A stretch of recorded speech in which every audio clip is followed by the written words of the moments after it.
Boa tarde a todos, bem-vindos de volta à nossa disciplina de Química Ambiental do curso de Engenharia Civil da Universidade do Estado de Santa Catarina.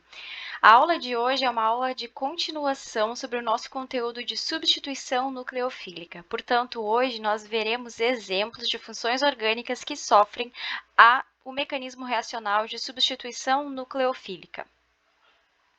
Eu resolvi trazer para vocês um quadro das funções orgânicas e mecanismos reacionais para a gente conseguir organizar as informações sobre todas as funções orgânicas que nós estudamos, como elas atuam e de que forma elas reagem. Pois bem, os hidrocarbonetos alcenos, alcinos e dienos, que são os hidrocarbonetos com mais de uma insaturação, eles atuam como nucleófilos. Por essa razão, eles sofrem adição nucleofílica. Por outro lado, os aletos de alquila, álcoois e fenóis, éteres e epóxidos, eles atuam como eletrófilos, sofrem ataque de nucleófilos. Portanto, o mecanismo reacional ao qual essas funções orgânicas estão sujeitas são substituição nucleofílica e ou eliminação, que são os dois tipos de mecanismo reacional focos da nossa disciplina de Química Ambiental. Ainda, os ácidos carboxílicos e todos os seus derivados, como os aletos de acila, ésteres, amidas e anidridos, atuam como eletrófilos, ou seja, atuam como substâncias com deficiência eletrônica. Por essa razão, eles sofrem adição-eliminação nucleofílica. Esse tipo de reação é muito semelhante a uma reação de substituição. Entretanto, ela não se encaixa nem como SN1 e nem como SN2, mas ela é uma reação que ocorre em duas etapas, formando um intermediário tetraédrico e, assim, novamente, eliminando o substituinte, né, que foi adicionado a essa função orgânica, e através dessa eliminação retorna, então, uma ligação dupla. Aqui eu coloquei um asterisco com os ésteres. Para a hidrólise de ésteres com um grupo alquila terciário, então, quando temos um éster possuindo um grupo alquila terciário, as espécies são capazes de sofrer uma substituição nucleofílica com o mecanismo SN1, visto que temos um carbocátion estável sendo formado. Partindo disso, então, agora vemos o que formam cetonas e aldeídos. Cetonas e aldeídos atuam como eletrófilos e sofrem dois mecanismos reacionais principais: adição nucleofílica ou adição-eliminação nucleofílica, assim como os derivados dos ácidos carboxílicos. As aminas, quando a gente estudou os princípios das reações de substituição, nós verificamos que elas são bases fortes, por isso atuam como nucleófilos bons. Assim, o mecanismo reacional envolvido com as aminas é a substituição eletrofílica. Os alcanos, devido à sua inércia, e pouca reatividade, eles sofrem reações de substituição radicalar, onde, ao invés de termos uma formação de um nucleófilo ou eletrófilo, temos uma reação partindo de radicais. Os compostos aromáticos atuam como nucleófilos e sofrem substituição nucleofílica ou eletrofílica aromática. Como escopo dessa disciplina, o foco são as reações de substituição e eliminação, agora veremos quais são as funções orgânicas que sofrem as reações de substituição nucleofílica tradicional através dos mecanismos já estudados SN1 e SN2. Portanto, nós sabemos que para uma espécie sofrer uma substituição nucleofílica, ela deve atuar como um eletrófilo, ou seja, ela deve possuir uma deficiência de elétrons e deve ser compatível a substâncias que possam fazer essa doação de elétrons, ou seja, devem ser compatíveis com bons nucleófilos. As funções orgânicas que são suscetíveis às reações de substituição nucleofílica, portanto, são os aletos de alquila, que nós já vimos na aula anterior, quando estudamos os princípios das reações de substituição. Os aletos de alquila eles não precisam ser primeiramente protonados para ser suscetíveis, às reações de substituição nucleofílica, devido às bases fracas que são, os íons iodeto, cloreto, brometo e fluoreto, Eles são bases fracas, portanto, eles são bons grupos abandonadores. Dessa forma, a molécula inteira não precisa receber uma protonação inicial para se tornar reativa. Por conseguinte, temos álcoois, éteres e epóxidos que também sofrem reações de substituição nucleofílica. Lembrando, pessoal, os epóxidos nada mais são do que éteres cíclicos com 2 carbonos, formando, né, o que seria semelhante a um ciclo propano. Nós vimos que por causa das tensões do anel, né, relacionadas a esse anel, os epóxidos acabam sendo éteres reativos. Então, aqui, revisando um pouco o que nós vimos da última aula. Os aletos de alquila eles são passíveis de sofrer os 2 tipos de mecanismo de substituição nucleofílica, tanto SN2 quanto SN1. O foco dessa aula, portanto, é explorar esses mecanismos para a gente conseguir entender como as novas funções são formadas a partir de reações de substituição. Portanto, reações SN2, nós já vimos que são reações de substituição nucleofílica muito sensíveis ao impedimento estérico. São reações concertadas, ou seja, não há formação de carbocátion. No momento que o nucleófilo já ataca a molécula, nós já temos uma saída do grupo abandonador. Portanto, os aletos de alquila passíveis a sofrer SN2 são apenas os aletos primários ou secundários. Essa reação, como é uma reação de segunda ordem, ela requer um bom nucleófilo para acontecer. Ela depende da concentração do nucleófilo. E como funciona o mecanismo? Bom, aqui nós temos o bromometil, que é um aleto de alquila primário, né? E como é que acontece o mecanismo reacional? Nós temos o ataque pelo nucleófilo, então a saída do grupo abandonador acontece pelo ataque do nucleófilo, né? O nosso nucleófilo, nesse caso, é um bom nucleófilo, oriundo de uma base forte. Esse nucleófilo vai atacar o eletrófilo, ou seja, a espécie menos eletronegativa dessa ligação, que nesse caso é o carbono, e atacando este nucleófilo, como o bromo, no caso, é uma base bem mais fraca do que o OH-, ele acaba saindo, ele se torna um bom grupo abandonador. Por essa razão, a molécula formada a partir de uma substituição nucleofílica SN2, utilizando como nucleófilo OH- para um aleto de alquila, é um álcool com a liberação, portanto, do Br-, então da base conjugada. Essa reação ela pode formar álcoois, aminas e éteres, dependendo do nucleófilo utilizado. Por exemplo, se nós tivermos aqui, ao invés de um nucleófilo OH-, tivermos um nucleófilo alcóxido, nós teremos a formação de um éter, e assim sucessivamente. Lembrando que para uma SN2 acontecer, né, o radical aqui ligado ao aleto de alquila, no caso, o aleto de alquila precisa ser um aleto primário, ou seja, ligado a um carbono primário. Quando o íon alcóxido é utilizado, há a formação de um éter.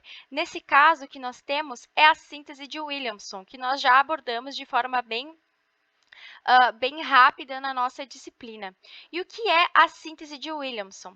Vejam, pessoal, aqui nós temos um álcool que vai atuar como o nosso íon alcóxido, ou seja, ele será o nosso nucleófilo, que vai substituir esse radical bromo desse bromo, envolvendo, então, um composto aromático. Lembrando, pessoal, a reação acontece com o mecanismo SN2. Apesar de nós termos, então, um grupamento volumoso, nós temos que o carbono ao qual o bromo está ligado diretamente não é um carbono terciário. Por essa razão, essa molécula aqui, esse aleto, é passível de sofrer uma SN2. Então, o que vai acontecer? O íon alcóxido vai atacar esse carbono, que é o eletrófilo da molécula, e dessa forma o bromo, que é um bom grupo abandonador, visto que é uma base fraca, vai sair da molécula.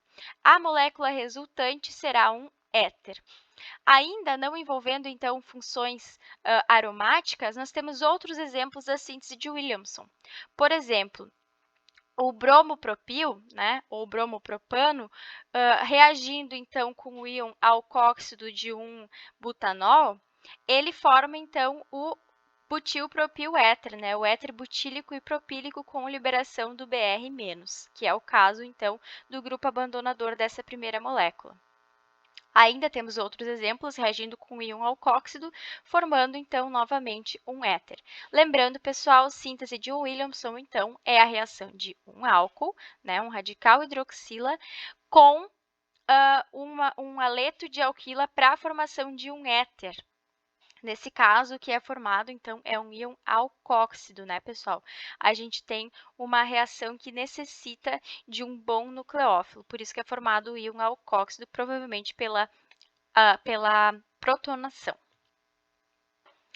Por outro lado, as reações SN1, elas vão acontecer apenas com carbonos terciários, ou seja, com haletos terciários ligados a um carbono terciário. Por que que isso acontece? Conforme a gente já estudou na aula anterior, a gente sabe que a SN1 é uma reação que depende, ela é regulada pela estabilidade do carbocátion formado. Como os carbocátions oriundos de substituições nucleofílicas com haletos primários e secundários seria um carbocátion muito instável, a SN1 não é passível de acontecer com esse tipo de haleto de alquila, portanto, apenas haletos terciários. Nesse caso, a reação ela não é concertada, ou seja, ela existe com a formação de duas etapas, sendo que a etapa principal que regula a velocidade da reação é a formação do carbocátion. Nesse caso, nós temos uma reação de primeira ordem, que independe do nucleófilo, ou seja, um mau nucleófilo pode ser utilizado nesse caso, um nucleófilo não forte, visto que o que rege, então, a nossa reação SN1 é apenas a concentração do haleto de alquila. Vejam, aqui temos um mecanismo detalhado de como funciona, então, a formação de um álcool a partir de um haleto de alquila reagindo com água. Então, a primeira etapa da reação é a quebra da ligação C-bromo, formando o nosso carbocátion.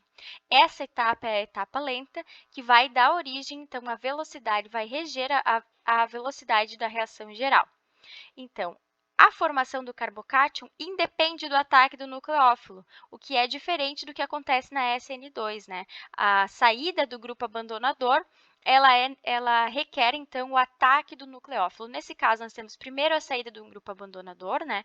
O grupo abandonador, da mesma forma, deve ser uma base fraca, o bromo é uma base fraca, visto que o bromo menos é uma base fraca porque o HBr é um ácido forte, né?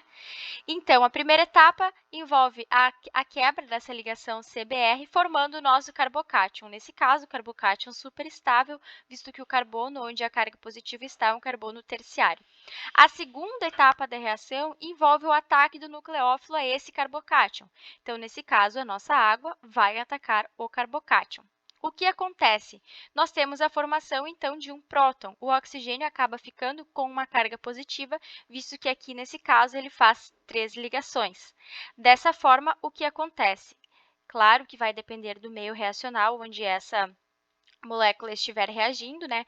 Mas o que acontece é a saída desse próton, ou seja, a quebra dessa ligação de oxigênio e hidrogênio, né? Formando, então, o íon H3O+, visto que o meio reacional utilizado é a água, né? Então, ele vai estar como na forma H3O+, mais o álcool correspondente. Então, nesse caso, os álcoois formados a partir da SN1 são sempre álcoois terciários. Então, pessoal, esse mecanismo é bem importante da gente conseguir entender, né? Para também conseguirmos prever de forma simples quais são os principais produtos das reações de substituição. Assim como a SN2, a SN1 permite a formação de diversos compostos orgânicos, sendo eles álcoois, aminas, etc., dependendo do nucleófilo a ser utilizado, né, pessoal? Então, agora vamos para os nossos segundos grupos funcionais que sofrem reações de substituição nucleofílica. Os álcoois, diferentemente dos haletos de alquila, eles possuem um grupo abandonador muito forte, que é a hidroxila. Por essa razão, pouquíssimos nucleófilos conseguiriam fazer essa reação para a retirada do grupo hidroxila e substituição desse grupo por outro grupo funcional. A reação ela aconteceria de forma muito lenta. Então, aqui a gente tem um exemplo do que estaria acontecendo. Essa reação não acontece, ou seja, o bromo menos, que seria o nucleófilo utilizado, ele não é capaz de substituir o OH-, por quê? Porque o bromo é uma base muito mais fraca do que o OH-. Dessa forma, a gente não consegue fazer essa substituição. Esse nucleófilo deveria ser um nucleófilo de base mais forte para conseguir substituir a hidroxila. Por isso, essa reação não acontece, não há a formação do aleto de alquila e liberação da base, porque essa base é mais forte do que a base inicial. Por essa razão, essa reação não acontece em condições brandas, né?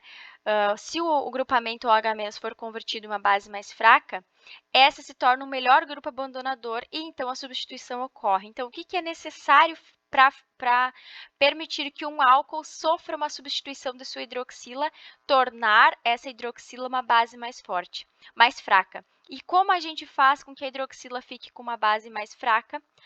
A gente utiliza algo chamado protonação. A gente usa um ácido em detrimento a um íon haleto. Então, a gente não usa o brometo, a gente usa o ácido brômico. Nesse caso, o ácido brômico faz a protonação do álcool, né? E então essa hidroxila acaba se tornando uma base fraca e consegue sofrer a substituição pelo íon brometo. Vejam, aqui está o que eu acabei de falar para vocês. Nós temos, então, um grupo abandonador ruim, visto que ele é uma base forte. A gente sabe que para substituições nós precisamos de bases fracas para serem bons grupos abandonadores, mas reagindo esse metanol com HBr, nós temos uma protonação da nossa hidroxila. Dessa forma, a gente faz com que essa hidroxila protonada seja uma base fraca e assim se torne um bom grupo abandonador.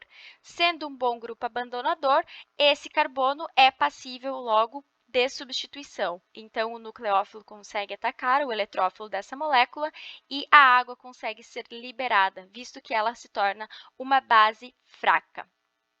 Nesse caso, os nucleófilos aceitos para reagir são apenas as bases fracas, pessoal.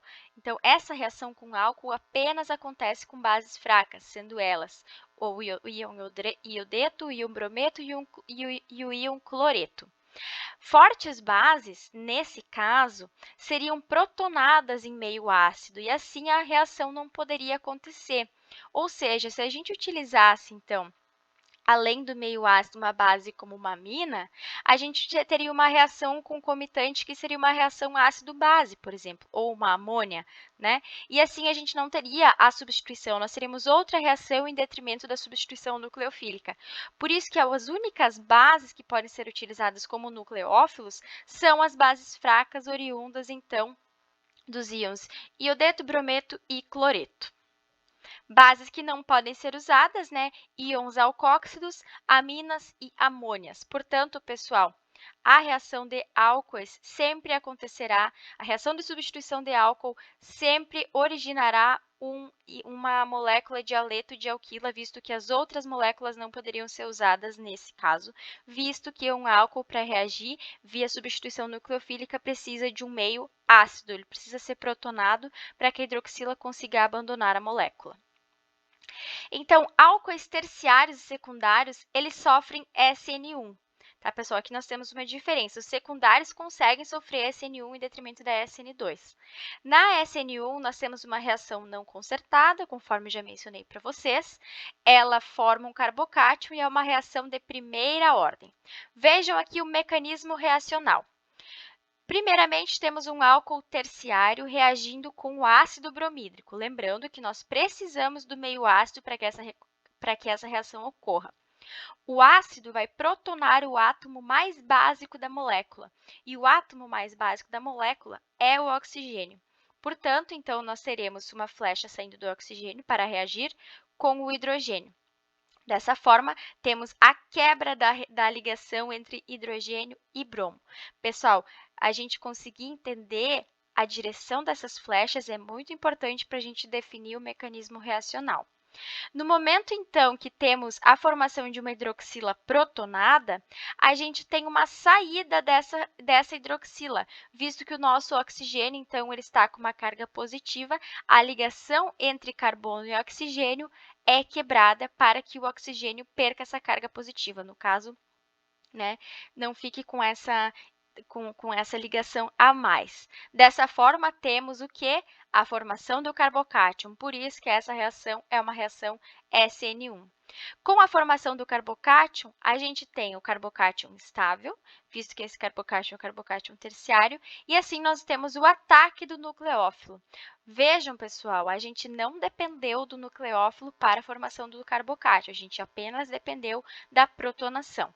Agora, com o ataque do carbocátion, o nosso produto principal seria o produto de substituição, né, de um brometo de alquila, nesse caso, né, um brometo de alquila terciário. Quando nós estudarmos nas próximas aulas as reações de eliminação, a gente vai verificar que existe uma competição nessa reação para a formação de um produto de eliminação. Nesse caso, o produto de eliminação seria a formação de uma ligação dupla entre esses dois carbonos, em detrimento da substituição. Mas no momento que o produto da eliminação fosse reagido, então, novamente com o ácido bromídrico, a gente teria a formação de um produto de substituição, visto que essa é uma reação de adição. O mecanismo dessa reação a gente não vai aprender no escopo dessa disciplina, mas só aqui para introduzir que existe uma competição entre reações de substituição e eliminação. Então, pessoal, de forma geral, como é que os álcoois sofrem SN1? Primeiro, protonação, flecha do oxigênio para o hidrogênio, saindo, então, quebrando a ligação de hidrogênio e bromo. Segundo, nós temos uma quebra da ligação de carbono e oxigênio, liberação, então, de H2O e formação do carbocátion. Terceiro, nós temos, então, o ataque do nucleófilo, formando, então, o nosso aleto de alquila final. Os álcoois terciários sofrem substituição nucleofílica SN1 mais rápido do que os álcoois secundários. Por quê, pessoal? Porque os álcoois terciários promovem a formação de um carbocátion bem mais estável do que os álcoois secundários, né? O álcool, por essa razão, o álcool terciário sofre substituição à temperatura ambiente, em detrimento ao álcool secundário, que necessita de uma alta temperatura para que essa reação ocorra, ou seja, a temperatura acaba acelerando a reação e incentivando com que essa reação ocorra. Os álcoois primários, por sua vez, eles sofrem SN2. A SN1, nesse caso, é impossibilitada devido à instabilidade do carbocátion que se formaria a partir dessa reação. Assim como os aletos de alquila, né, a SN2 sempre é muito sensível ao impedimento estérico e ela acontece principalmente, somente, né, com substituintes primários. Como funciona o mecanismo SN2 para álcoois primários? Assim como para álcoois secundários e terciários, a gente precisa de uma protonação inicial para que a hidroxila se torne um bom grupo abandonador. Então, assim como o mecanismo inicial da SN1, nós temos um ataque desse par de elétrons para o hidrogênio, né, desse ácido bromídrico utilizado, quebra da ligação de HBr. Só que, nesse caso, nós não temos a formação do carbocátion, nós temos instantaneamente, antes de quebrar a ligação da hidroxila protonada formada, nós temos o ataque do nucleófilo, ou seja, a molécula acaba sendo passível de eliminação do grupo abandonador, né, de saída do grupo abandonador, a partir do ataque do nucleófilo. O nucleófilo ataca o eletrófilo dessa molécula, que nesse caso é esse carbono, onde está ligada a hidroxila protonada, e dessa forma, quando o bromo ataca, a hidroxila sai, ou seja, temos uma reação concertada. A entrada do novo grupo e a saída do grupo abandonador são concomitantes. Nesse caso, temos a formação de um bromoetano, ou seja, um aleto de alquila primário, e liberação de água referente à nossa hidroxila protonada. Então, novamente, essa reação é uma reação concertada, sensível ao impedimento estérico, requer um bom nucleófilo e não forma carbocátion.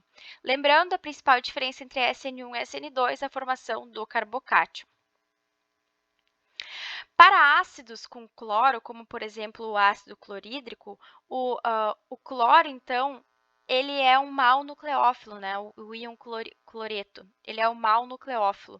Portanto, por que ele é um mau nucleófilo, né, pessoal? Porque o ácido clorídrico é um ácido mais fraco que o ácido bromídrico. Então, a base conjugada acaba se tornando um mau nucleófilo nesse caso. Então, para reações de um álcool com HCl, é necessário uma catálise com o zinco, tá, pessoal? Então, toda vez que nós tivermos ácido clorídrico reagindo com um álcool, a gente precisa de um catalisador de zinco para fazer com que a reação consiga acontecer. O terceiro grupo funcional passível de sofrer reações de substituição nucleofílica são os éteres. Então, pessoal, o radical OR, que é o radical de um éter, ele tem uma basicidade bem semelhante ao radical hidroxila de um álcool, ou seja, ele tem um pKa muito semelhante à hidroxila. Por essa razão, ele também acaba sendo uma base forte, ou seja, ele se torna um grupo abandonador ruim, porque ele é uma base forte. E também não seria passível de sofrer uma reação de substituição nucleofílica a condições brandas. Assim como os álcoois, os éteres, portanto, precisam ser protonados. E essa protonação é feita com ácido bromídrico ou ácido iodídrico, né? Que são ácidos mais adequados nesse caso, visto que as bases conjugadas atuam como melhores nucleófilos. No caso do ácido clorídrico, formaria um mau nucleófilo. Portanto, pessoal, o mecanismo de reação de um éter sofrendo uma substituição é muito semelhante ao mecanismo reacional de um álcool sofrendo substituição. Nós temos, então, que o OR é um grupo abandonador ruim e ele precisa ser protonado, ou seja, um hidrogênio, esse oxigênio precisa se ligar a um hidrogênio para que esse novo radical protonado acabe se tornando uma base fraca e, assim, um grupo abandonador bom. A reação de uma substituição de um éter com ácido bromídrico ou ácido iodídrico forma, além do aleto de alquila, forma um álcool. Né? No outro caso, do álcool, a gente tinha só a formação de água e do aleto. Nesse caso, nós temos o aleto e um álcool. Vejamos o mecanismo reacional SN1. Lembrando, pessoal, éteres que sofrem SN1 são só aqueles ligados a um carbono terciário, como é o caso desse exemplo. Nós temos o metóxi e isobutano, né?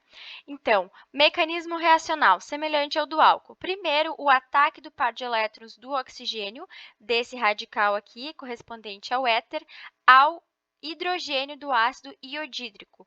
Nesse ataque, então, nós temos a quebra da ligação hidrogênio-iodo. Logo, temos a formação, então, desse radical protonado. E dessa forma, por ele estar protonado, nós temos a saída, a quebra da reação carbono-oxigênio e formação do carbocátion. Pessoal, a formação do carbocátion, novamente, vejam que ela é independente do ataque do nucleófilo. Ela acontece, né, espontaneamente. E apenas depois da formação do carbocátion, nós temos o ataque do nosso nucleófilo, que nesse caso será a base conjugada do ácido iodídrico, né, será o íon hidreto. Iodeto, pessoal, desculpa.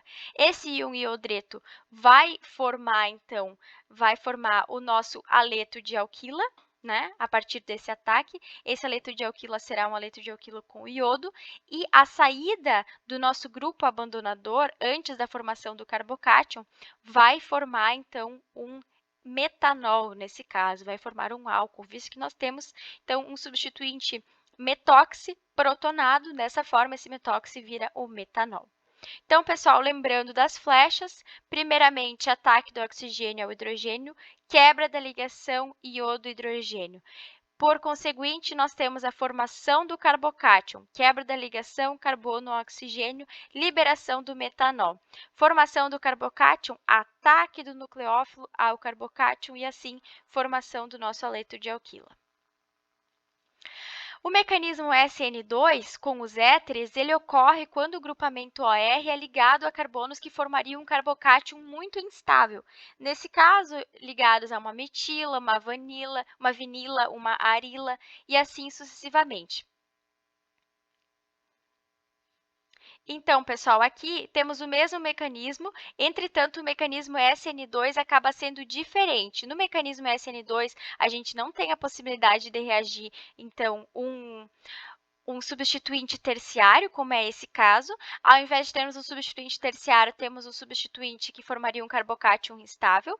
Não temos a formação de carbocátion e, assim como para os álcoois, a gente tem de forma concomitante o ataque do nucleófilo e a saída, então, do grupo abandonador.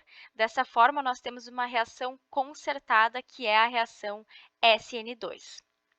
Por fim, pessoal, temos os epóxidos. Os epóxidos são os éteres cíclicos, então, que seriam semelhantes ao ciclo propano, mas na verdade eles são só apenas com 2 carbonos e um oxigênio como heteroátomo. A reação de substituição de um epóxido, ela pode ou não requerer a protonação com haletos de hidrogênio. Os epóxidos, eles podem até reagir sem a protonação com maus nucleófilos como água, porque eles são bem reativos. E essa grande reatividade dos epóxidos é devido à grande tensão que eles têm no anel. A reação com os epóxidos, ela vai se diferir para meio ácido ou para meio básico, ou seja, quando os epóxidos reagem para uma substituição nucleofílica em um meio ácido, as reações de substituição não podem ser encaixadas como SN1 ou SN2, não são puramente nenhuma nem outra. Entretanto, quando um epóxido reage numa reação de substituição nucleofílica em meio básico ou neutro, a reação predominante é uma reação SN2. Vejamos agora um exemplo de um epóxido reagindo em meio ácido. Então, novamente, assim como para os éteres acíclicos, nós temos a reação desse epóxido com um haleto, um ácido, né? Um ácido derivado de halogênio, também chamado um haleto de hidrogênio, nesse caso. Então, primeiramente, nesse caso desse mecanismo reacional, como é meio ácido, nós temos o haleto de hidrogênio, né? Nós temos um ácido correspondente a esse nucleófilo. Se fosse meio básico, nós teríamos algo diferente. Então, assim como os éteres, exatamente como eles, nós temos, então, um ataque desse oxigênio ao hidrogênio, e assim nós temos a quebra, então, do hidrogênio com o bromo, nós temos a quebra dessa ligação. E o que acontece? Nós temos, então, uma quebra da ligação carbono-oxigênio devido a essa protonação, né, do nosso grupo funcional do éter.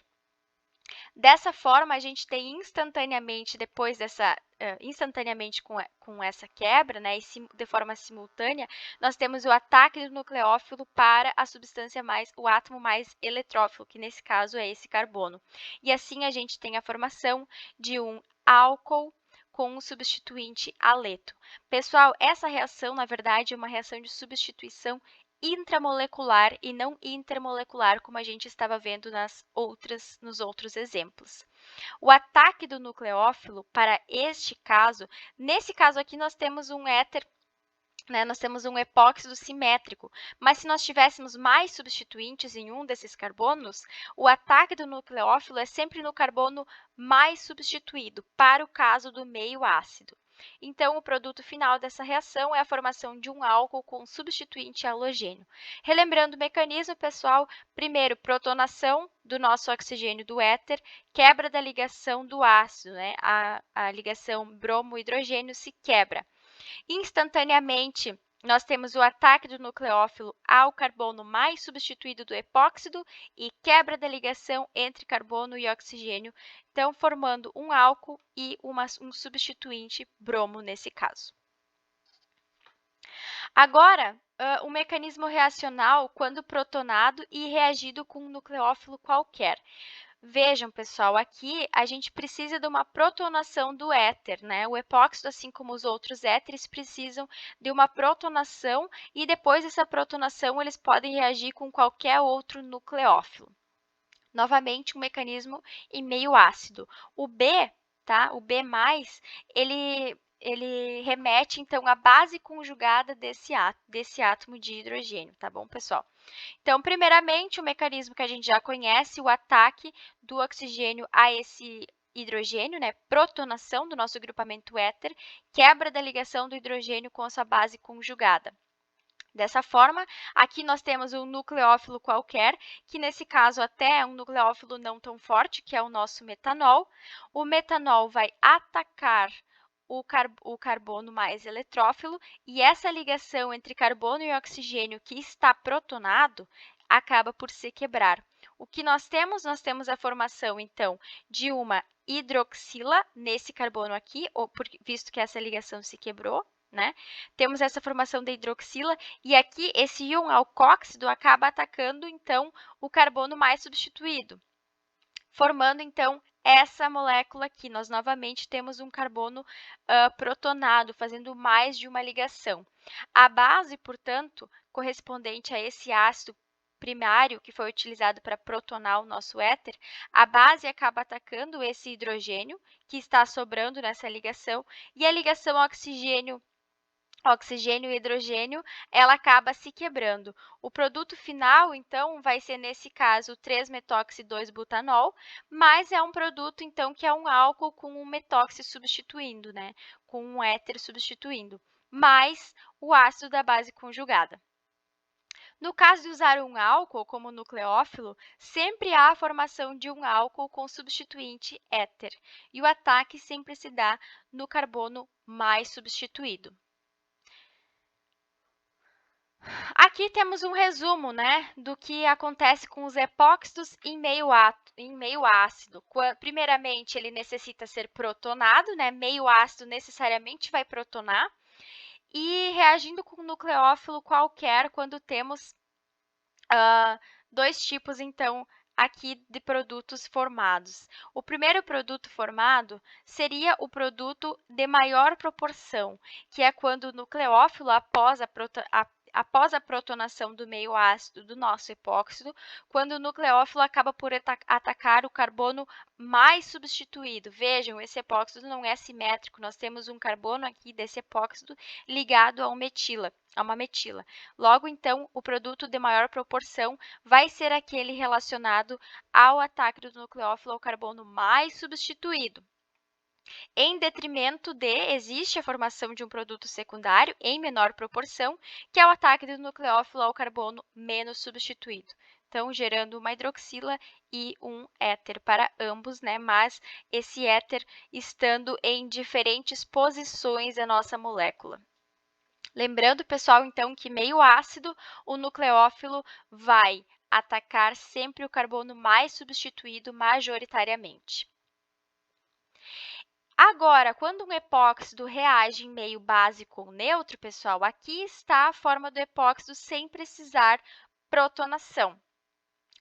Anteriormente, eu falei para vocês que os epóxidos eles poderiam ou não ser protonados para reagir numa substituição nucleofílica.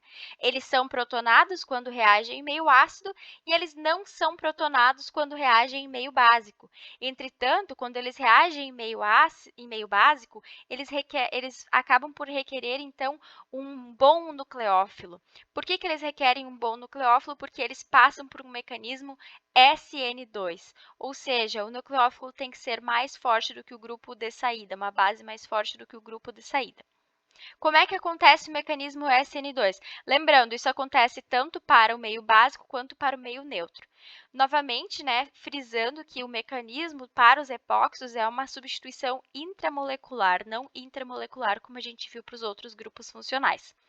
Para o meio básico, temos uma grande diferença ao meio ácido.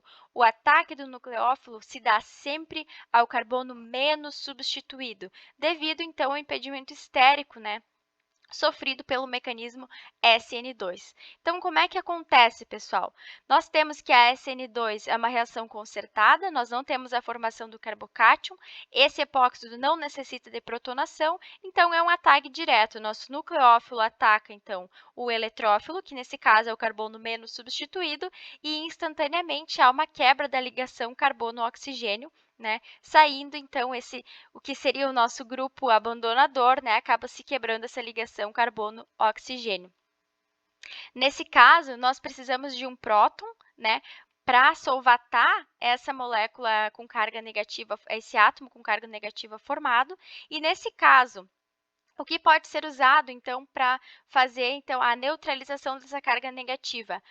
O próprio ácido conjugado desse nucleófilo, que seria o metanol, poderia ser uma reação em metanol, né, visto que está gerando esse bom nucleófilo, ou então a gente protona utilizando um ácido, nesse caso o ácido clorídrico. Como produto, a gente tem também, né, assim como nas reações em meio ácido, nós temos a formação de um radical hidroxila e de um grupamento éter. Só que nesse caso, nós temos um ataque do nucleófilo no carbono menos substituído. Então, pessoal, essas seriam as 4 principais funções orgânicas que sofrem substituição nucleofílica SN1 ou SN2, mas nós temos uma exceção, né, que a gente vai ver logo no próximo slide. Então, o mecanismo SN2 para os epóxicos em meio básico ou neutro acaba por formar vários produtos, dependendo do nucleófilo a ser utilizado. Lembrando que o único requisito é que esse nucleófilo seja um nucleófilo forte. Vejam, se a gente utiliza a base conjugada de um alcino, por exemplo, como nucleófilo, a gente tem a formação, então, de um álcool em uma cadeia insaturada com uma ligação tripla. O mecanismo reacional que acontece é o mesmo. Nós temos esse ataque do nucleófilo ao carbono menos substituído, nesse caso, e quebra dessa ligação de carbono com oxigênio. O oxigênio, então, vai ficar com uma carga negativa que precisa ser neutralizada num solvente, como aqui é o caso do metanol, ou através de um ácido. Então, temos a formação de um álcool. Para o caso da reação de um epóxido com uma amina, nesse caso a metilamina, nós temos esse ataque dessa amina ao carbono menos substituído e a saída, então, quebra dessa ligação carbono com oxigênio. Novamente, temos a formação de uma carga negativa, né? E, nesse caso, essa carga negativa acaba sendo neutralizada pela própria amina, que acaba tendo uma carga positiva aqui. Então, há a saída desse hidrogênio e esse hidrogênio acaba neutralizando esse oxigênio. Nós temos, então, a formação de um álcool substituído por amina. Né? Com o nucleófilo oriundo de alcino, forma um álcool com cadeia tripla, e com o nucleófilo sendo amina, gera um grupamento amina e um álcool. E agora, por fim, o que eu acabei de falar para vocês, né, as 4 principais funções orgânicas que sofrem substituição nucleofílica pelo mecanismo SN1 ou SN2, né, seriam os álcoois, os éteres, aletos de alquila e os epóxidos, mas temos uma exceção, né? Aqui a gente tem um éster reagindo por um mecanismo SN1. E quando que um éster vai reagir, sofrer uma substituição nucleofílica por um mecanismo SN1, pessoal? Somente quando ele for um éster terciário, né?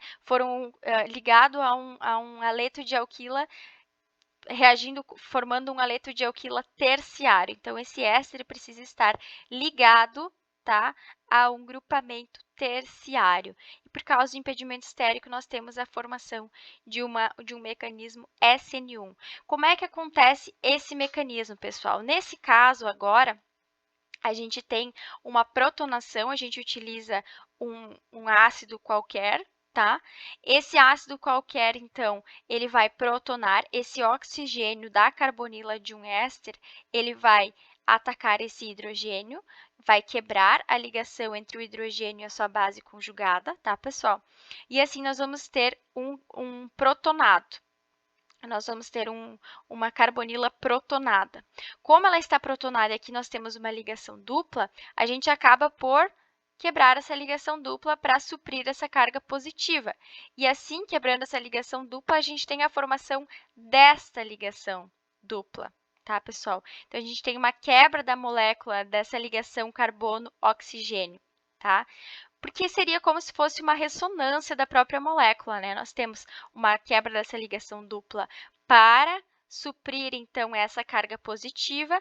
O nosso carbono ficaria com uma ligação a menos, e para essa ligação ser suprida, essa ligação de oxigênio e carbono é quebrada e o oxigênio acaba por formar uma ligação dupla com o carbono, formando esse grupamento aqui, pessoal, né? Um ácido carboxílico. Nós temos a carbonila está protonada, né? Então, nós temos a saída dessa ligação dupla formando a hidroxila e a formação dessa ligação dupla com carbono e oxigênio formando a carbonila. E aí, nós temos a formação de um carbocátion terciário, que nesse caso é um carbocátion bem estável, né? Por isso, sofre uma SN1. Logo, com o ataque de uma água, nesse caso, né, como nós temos a hidrólise, nós temos a reação de um éster necessariamente com a água. Então, o ataque dessa água para esse carbocátion vai formar novamente um oxigênio protonado, né? E esse oxigênio protonado, esse hidrogênio desse oxigênio protonado vai acabar quebrando essa ligação com o oxigênio pelo ataque da base conjugada do ácido inicial utilizado, e assim nós temos a formação de um álcool mais o ácido, né, pessoal? Dessa ligação entre hidrogênio e base. Então, temos a formação de um álcool terciário mais ácido carboxílico. Vejam, pessoal, nós temos um mecanismo SN1 depois da quebra da molécula. Então, o que difere dos outros mecanismos é essa etapa inicial, né, pessoal? Onde nós temos uma mudança das insaturações do carbono com o oxigênio. E esses seriam os principais exemplos de reações de substituição nucleofílica envolvendo funções orgânicas estudadas pelos mecanismos SN1 e SN2.